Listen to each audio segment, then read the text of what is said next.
Okay, let's kick it off. Chicago ain't just some city with tall ass buildings and deep dish pizza. Nah, this land been poppin' way before any skyscraper or Cubs game. Back in the day, and I mean way back, native peoples was running this shit. Miami, Sauk, Fox, later the Potawatomi. They called it Chicaquois. That's where Chicago came from. It means wild onion, wild garlic. Yeah, the city named after some funky ass smelling plants. Fast forward to 1673. Some French Jews Joliet and Father Marquette slid through the river and peeped game. They like, yo, this spot's a shortcut between the Great Lakes and the Mississippi.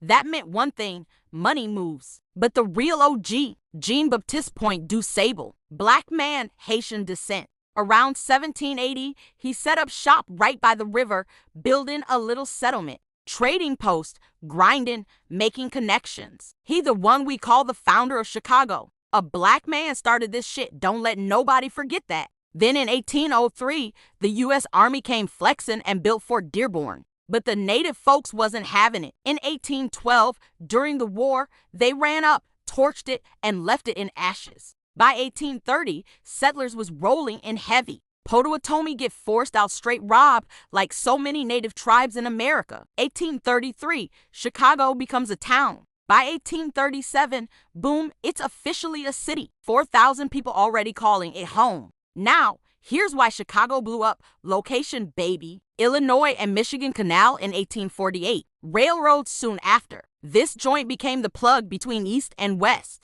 Grain, lumber, meat all moving through the rack. If it got traded, it probably came through here. But yo, 1871 hit different. The Great Chicago Fire started in a damn barn. Rumor says some cow kicked a lantern. Them shits burned for 2 days. Over 17,000 buildings gone. 100,000 people homeless. City looked like hell. But Chicago, man, Chicago ain't no quitter. We rebuilt bigger, harder, stronger. Steel frames, new designs. That's how the skyscraper was born. Out the ashes, baby. By the late 1800s, this place was wild. Stockyards pumping out meat for the whole country. Immigrants pouring in Irish, German, Polish, Italian, Mexican. Then came the Great Migration. Black folks from the South said, we out of here. They hit Chicago looking for jobs, freedom, and a chance to breathe. That's how neighborhoods like Bronzeville got their soul. 1893, Chicago flexed on the world with the Columbian Exposition, basically a giant world fair. Ferris wheel, lights, all kinds of crazy new inventions. City was like, yeah, we here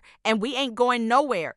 But hold up, it wasn't all glitz. This city got grit too. 1886, Haymarket Affair. Workers beefing with 12. It turned bloody and sparked the labor movement worldwide. Then the 1920s hit and Prohibition turned Chicago into straight gangster central. You already know the name Al Capone. Money, booze, bullets. Streets was hot.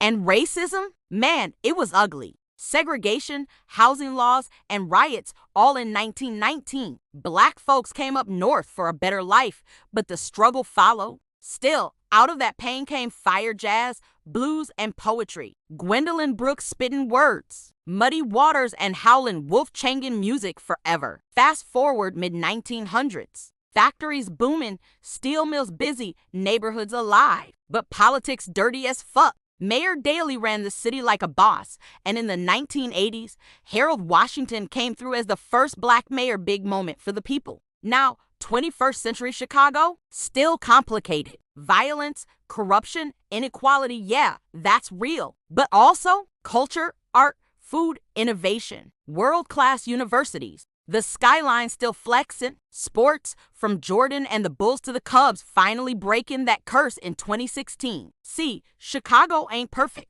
Never been. But it's tough, it's resilient, it's diverse as hell. A city of hustlers, survivors, dreamers. From wild onions to world stage. From DuSable's trading post to skyscrapers hitting the clouds. Chicago's history is messy, loud, painful, and beautiful just like the city itself. And if you from here, you already know this ain't just a place. It's a vibe, a hustle, a heartbeat that keeps on beating.